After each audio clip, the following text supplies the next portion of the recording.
नमस्कार.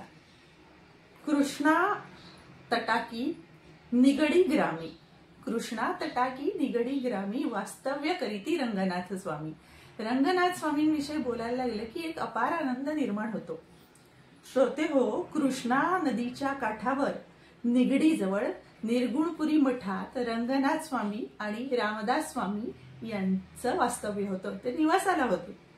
रंगनाथ स्वामींचा एक पुतण्या खंडोबाजाचं नाव, तो थोडा गतिमंद होता असं वर्णन आहे. पण रंगनाथ स्वामींना तो फार आवडायचा आणि त्याचंही त्यांच्यावर अतीव प्रेम होतं, विश्वास होता. रंगनाथ स्वामी काकाच नाही का त्याचे? हो ना. एके दिवशी विठ्ठल स्वामींसह रंगनाथ स्वामी निगडीहून पंढरपूरला जायला निघाले. अनेक भक्तगणांसह हा खंडोबा सुद्धा त्यांच्या समवेतच होता. भजन करीत करीत करीत भाविक मंडळी पंढरपूरला येऊन पोहोचले. दुर्लभ दर्शनाचा लाभ झाला आणि साक्षात पांडुरंगाचीच आज्ञा झाली की रंगनाथ स्वामींनी गरुड खांबापाशी उभं राहावं आणि कीर्तन ऐकवावं मला, असं विठ्ठल म्हणतात. मंडप खच्च भरला होता. अनेक अधिकारी मंडळी, भाविक भक्तगण कीर्तनाला उपस्थित होते. असंख्य वारकऱ्यांची दाटी होती. कीर्तन अतिशय सुरेख झालं आणि आता याप्रमाणे रंगनाथ स्वामींची दररोज मंदिरामध्ये कीर्तन होऊ लागली. असंच एक दिवशी रंगनाथ स्वामींना मंदिरात यायला उशीर झाला, म्हणजे उशीर होणार होता. आणि त्यांनी आपल्या या खंडोबाला सांगितलं की जरा जाऊन निरोप देतोस का, की मला यायला उशीर होणार आहे, म्हणजे खोळंबा नको. स्वामींना यायला उशीर होणार आहे, कृपया आपण थोडा वेळ थांबावं, असा खंडेरावाने धावत धावत येऊन निरोप सांगितला आणि सर्वांना नमस्कार करून तो तिथेच उभा राहिला.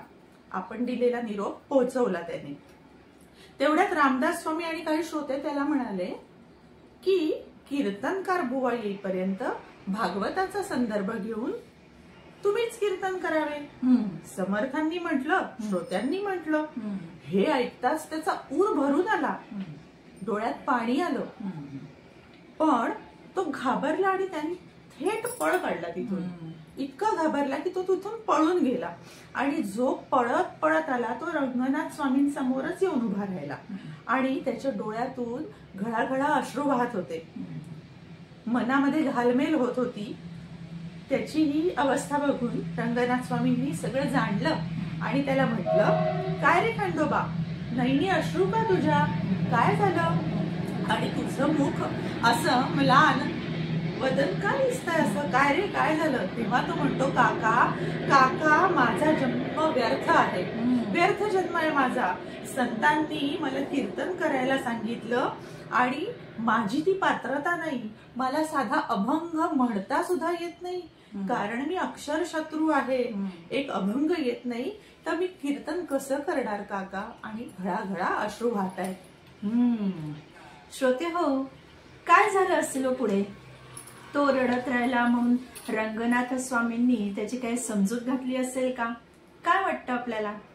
की त्याला घेऊन ते कीर्तनाला गेले असतील जेणेकरून हा हे सर्व विसरून जाईल? नाही नाही, असं काही झालं नाही.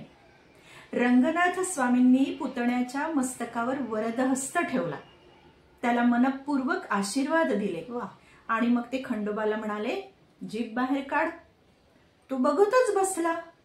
अरे जीभ बाहेर काढ बघू. त्याने जीभ बाहेर काढली. काकांनी जिभेवर श्री असं अक्षर आपल्या हातांनी लिहिलं आणि म्हणाले, श्रीधरा, मंदिरात जा आणि कीर्तन कर. आणि आपण परिधान केलेली सगळी कीर्तनाची वस्त्र त्याला घातली, आभूषण त्याला घातली, त्याच्यावर एक कृपा दृष्टी टाकली. जणू या हृदयीचं त्या हृदयी घातलं. श्रीधराने म्हणजे खंडोबानी काकांना दंडवत घातले आणि तो मंदिराकडे जाण्यासाठी निघाला. आणि काकांचा आशीर्वाद घेऊन थेट हा खंडोबा म्हणजे जो श्रीधर इथे मंदिरात आला, गरुड खांबापाशी आला, उभा राहिला. पंढरीनाथाला साष्टांग नमस्कार केला त्याने. सर्व श्रोत्यांना, सर्व संतांना नमस्कार केला आणि पट्टीच्या कीर्तनकाराप्रमाणे कीर्तनाचा श्री गणेशा केला. वा. आणि कसा केला? साधुत्राण कराया खल दुष्टांचे करावया हनन धर्मस्थापायासी घेतो पार्था युगायुगी जन्म राम राम राम हरे हरे राम राम राम राम हरे हरे राम राम राम राम सीतापते राम राम.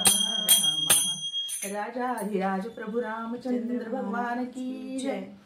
असं सुरुवात केली आणि जी त्याची सुरुवात झाली ती दणदणीत झाली, कारण आशीर्वाद कोणाचा होता? संतांचा.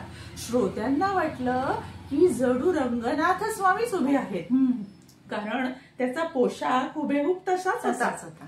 सुरुवातही दणदणीत झाली आणि सर्व श्रोतृ मंडळी त्याच्या ओघवत्या कीर्तनाने भारावून गेली. असामान्य वक्तृत्व शैली, जबरदस्त पाठांतर, भक्ती रसाने ओतप्रोत वाणी, आणि त्यामुळे कीर्तनात रंग भरला. आणि या सगळ्याच्या पाठीमागे संतांचा आशीर्वाद त्याला लाभला होता. दरम्यान काय झालं? हे सगळं आपलं काम आटोपून रंगनाथ स्वामी श्रोतृ मंडळींमध्ये येऊन बसले. आणि श्रोत्यांचं तर देहभान हरपलंच. सज्जन हो, हे सगळं ऐकताना.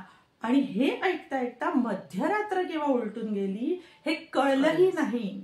प्रथेप्रमाणे कीर्तनाची सांगता आरतीने झाली. समर्थ रामदास स्वामींसह सर्व श्रोत्यांनी कीर्तनाची वाहवा केली. पुढे हाच श्रीधर, ज्याला आपण खंडोबा म्हणतोय, पुढे हाच श्रीधर स्वामी झाला. वा. ज्यांनी म्हणजे श्रीधर स्वामींनी रामविजय, हरिविजय, पांडव प्रताप, शिवलीलामृत यासारखे असामान्य ग्रंथ लिहिले. जनसामान्यांनी ते मस्तकी घेतले. खेडोपाडी संपूर्ण महाराष्ट्रात भक्तियुक्त अंतःकरणाने आजही त्याचं वाचन, पठण, मनन आणि चिंतन सुरू आहे. श्रोते, खरं ना. म्हणजे सांगायचा मतितार्थ हाच की परिसाच्या स्पर्शाने लोखंडाचं सोनं होतं. तसंच संतांच्या सहवासाने, संतांच्या कृपेने पंगू सुद्धा पर्वत चढू शकतो. म्हटलंच आहे ना, पंगुम लंघयते गिरिम. होय ना. श्रीराम श्रीराम.